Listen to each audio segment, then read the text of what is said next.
there is nothing like a perfect marriage. We need to make it work. Yes.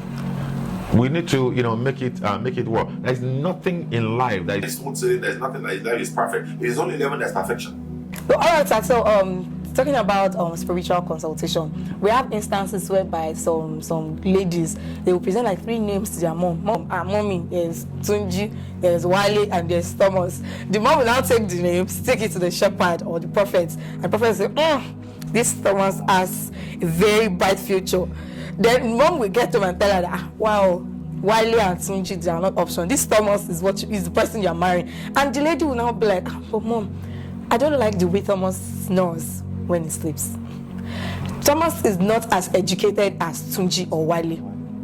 Thomas is a Bolt or Uber driver. Tunji works in a bank. Wale is an IT guy. But the mom said, no, want to stop with Thomas or Joy like that. And then because the lady has reservations about Thomas, but now the shepherd has given them the go-ahead, doesn't mean that such lady should continue with the relationship or consider Thomas in the first place. See, there's something that we call a situation of confusion. That lady is in a confused.com situation. Because you've got 3 names. And then from the question that you asked me, I don't like the way Thomas snores. You have to have been in the same confinement with someone before you know that he snores. He snores, yes. And then this person that you say you don't like the way that they talk. You have to be in the same confinement. So what you need to understand is that when we look at that friendship stage, I'm sure that before this person now wants to go and ask or seek spiritual consultation, they are going to that courtship stage. Now, the moment that you are friends with 3 people, from that person, you will know within yourself that this person, I don't want to, live my life with. I don't want to live my life with this person. This person, I want to live my life with. And that's the person that you're going to courtship. But when you go into courtship with 3 people at the same time, there's no way that you will not get confused. And then, and there's none of us as parents that want our children to get married to someone that doesn't have a bright future. In fact, there's no, there's no man or there's no woman that wants to get married to a liability. But what we need to understand is that it's only God that knows the end from the beginning. Yes. And because he's the Uber driver now, does not mean he does not have a bright future tomorrow. So, but it's because of I'm looking at this person and boom, this person looks and even sometimes maybe the eloquence from some of our men and women when the person speaks, I like the way he speaks, I like the way, but you're not really into that with a commitment from God. We're just looking at the facade, as we said earlier. And then this facade that we're looking at will really keep us. This person that remember what I said earlier. Change, it is inevitable. Yes. It is growth that is optional. You might have an Uber driver. You might decide to grow with this person. I forgot her name. She's an elder statesman. I think she's one of the chairmen of First Bank. Yeah, her name might come to me earlier. So he said when she was dating now husband. The husband was a civil service working NNPC. She was already something. I can't remember her name. I think she's one of the chairperson of First Bank. And she, at that time that she was dating this man, she already had her own furniture shop. That she had people in the factory that works for her. About 25 staff, she said as well. But because this person works in the NNPC, she had decided to stay, with him. And they stayed. And then when President Obasanjo came, that's when they kind of asked people to go and buy oil well. This person, the husband that was working in NNPC, with the connection of our other friend, they were actually able to buy one of these oil well, and now they're living. And she now said, okay, how many chairs, how many furniture will I sell if I was still selling the furniture now? They'll be able to compete with someone that has an oil well. So if you look at it at that time that, this person is only working in NNPC, I don't know, this one is an only admin staff, this person is a bank manager. A bank manager now compared to someone that has an oil well.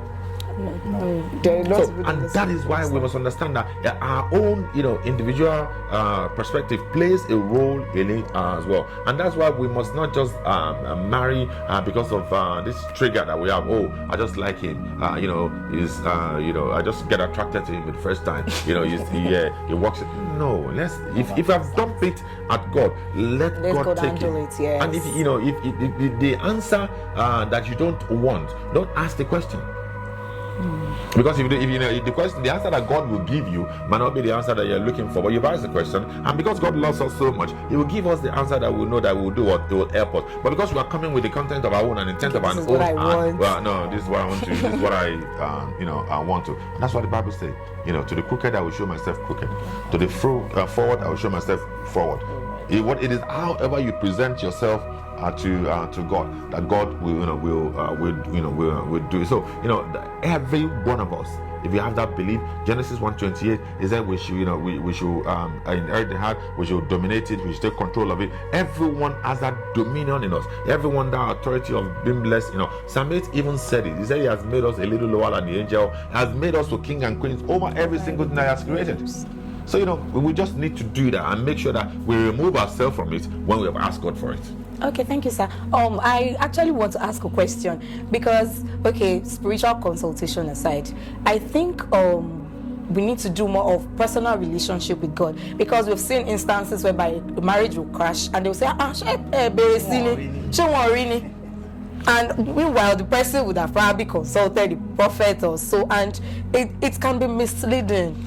Yes, see, because and that's why I'm still staying on that word growth. There's some of us that because we are just so we are so enticed by the glamour and the glitz of this person. Maybe by the time we met him, he's got a G-Wagon, he's got a Maybach, he's got all these things. Life is full of up and down. When all those things goes, we used to be able to stay.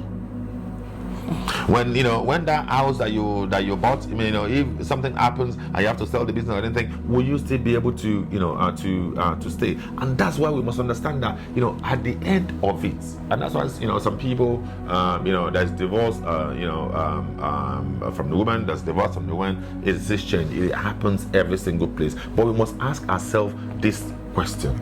This person that I'm going, with, if everything goes today, will I still be able to stay? If all these cars goes, if all these houses goes, if all the bank branches now becomes like radio station, I mean that's how they say it, now becomes like a radio station, will I still be able to stay? Or is the case of I can't come and for better for stay, for worse for go. And some of these things change, as I always say, it is inevitable. We go through phases of life that things changes, and it is a growth that we have been together, that we're able to speak at ourselves, and we don't turn that we don't turn it to resentment, that the reality doesn't come to the resentment, and that resentment not get into rebellion not get into divorce. It happens, for those that are divorced, God bless them, wherever they are, and those that are still hanging on there, God bless them. But what we are saying there is that for those that are still there, you need to learn to grow. And don't get it wrong. There's some of our men that are, kind of ignorant for the fact that their wife might be better than them financially, and they get so upset. No, I'm the head of this house. Whatever. No, you should not be threatened. Yes. And also, the moment the wife starts earning more than them, they become so threatened. The moment that maybe the moment that the husband starts getting more than them, they get threatened. It is a union. They're supposed to act as support. It is a union, and then because you're richer than your husband does not mean God. The Bible said that I will make helpmate. Yeah. Maybe you just need help as a man financially. It is that person that God will give to you. Maybe you just need help mentally. It is that wife that God will give to you so that you can complement each other. It doesn't go into resentment. I think that's where most people got it wrong in a relationship. Like when they visit the prophet or prophetess taking a name or something like that, they'll be like, okay, once they tell them that this person is good, so they are not really expecting to have any ups and downs in that relationship. I think that's where they really got it. Ups and downs are natural. They are natural. One fine skin today, tomorrow we'll go saggy. There are wrinkles every single place. It is natural. When we look at in the 70s, the houses that our father built then, you can't build such now. No. Because there's a change there. The cars, even in so much in Nigeria, the Mercedes that they call the 500 SL now, in the time of Shagari, they give you his name is Shagari. But you can't, at that time you can use that. But try drive that down the road now, people will look at you and say, what's wrong with this? It is change. And if you don't change with the, you change with the time, it is your husband, it's your wife. You must then understand each other and being able to complement each other and not be threatened by each other's growth, and understand that. Don't get it wrong. There are some that the husband might not listen. You get into resentment, rebellion. There are some that the wife will not listen. You get into resentment, it is. But some of those telltale signs are there. And one of the things that one of the greatest gifts that God has given to women, that I believe as a man of God, is that God has given women this discerning spirit. Yeah. The moment you meet Mr. James, you know Mr. James is an idiot or not. You just say, okay, I don't have anyone, let me just stay here. The staying now becomes 1 year, now become 2 years, now become 3 years.